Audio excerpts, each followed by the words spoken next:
Vendimi i gjykatës posaçme për pezullimin e numrit 2 të qeverisë Belinda Balluku bë shkak për përplasje mes mazhorancës dhe opozitës në mbledhjet e komisioneve parlamentare.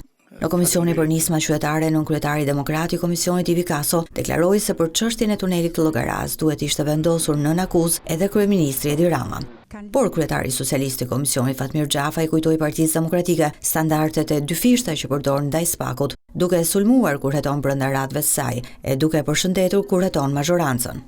Është një vendimarrje që pavarësisht se nga njëra anë kënaq një pritshmëri të madhe publike që drejtësia të merret dhe të vërë përpara përgjegjësisë penale një person ose një zyrtar të perceptuar gjithsesi si zyrtar i korruptuar në vend, duhet që kryeministri të merret i pandehur, sepse askush nuk beson që numri 2 i qeverisë, sado guximtar dhe sado fuqiplot të jetë, të bëj këto gjëra, të guxoj të vjedhë ditën për diell 50 milion euro pa bekimin e kryeministrit.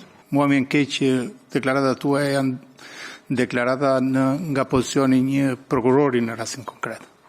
Ne jemi këtu, siç thatë ju, për ta respektuar drejtsinë në vendimarrjet e saj dhe për ta mbështetur. Gjithsesi unë konstatoj një gjë shumë pozitive në atë që thatë ju. SPAK-u ju i thoni me emrin e vërtet SPAK, sepse kolegët dhe udhëheqësit tuaj i thonë SKAP.